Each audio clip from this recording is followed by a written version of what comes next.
In this video, we are going to explore the different processes that take place at an oil refinery factory.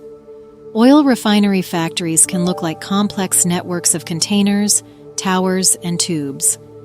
We are going to make sense of these by breaking them down into their functionalities. Refining begins with a process called distillation. First, the crude oil enters the furnace from the storage tanks, where it is heated. Crude oil contains a variety of hydrocarbons that all have different boiling points. To separate these, the oil needs to be superheated. After the oil is heated, it is fed into a distillation tower where it becomes vapor. The vapor is fed into the distillation unit. As it rises and cools, the vapor turns back into a liquid. Using stacks of trays, the liquid is easily collected and separated by weight. The distilled products are piped off from the different levels of the tower. The lighter and medium weight liquids require less processing before they're ready to be used in cars and trucks. The heavier liquids need more processing to become useful. Now, let's proceed to the section of the factory dedicated to the cracking process.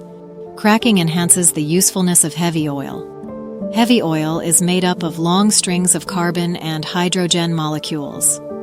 Using a catalyst, these molecules can be broken into shorter chains, transforming the heavy oil into lighter, higher-value fluids. The next process we are going to cover is reforming. This process increases the amount of gasoline produced from crude oil.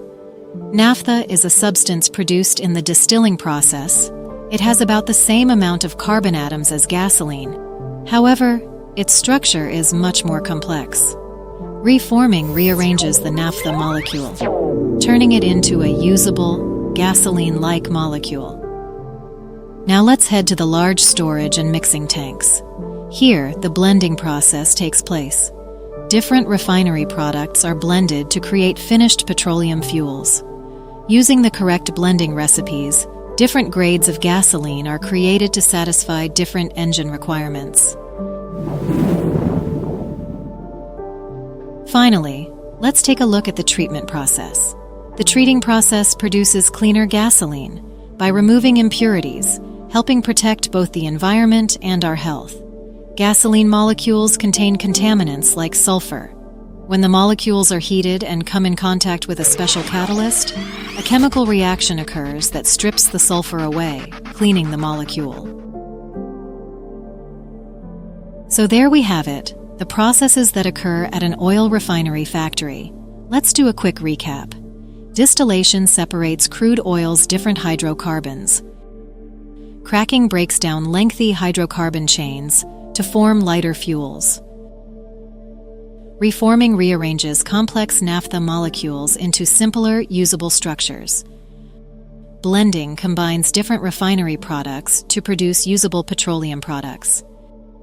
Treating removes sulfur impurities from gasoline molecules, enhancing the safety and health aspects of their use.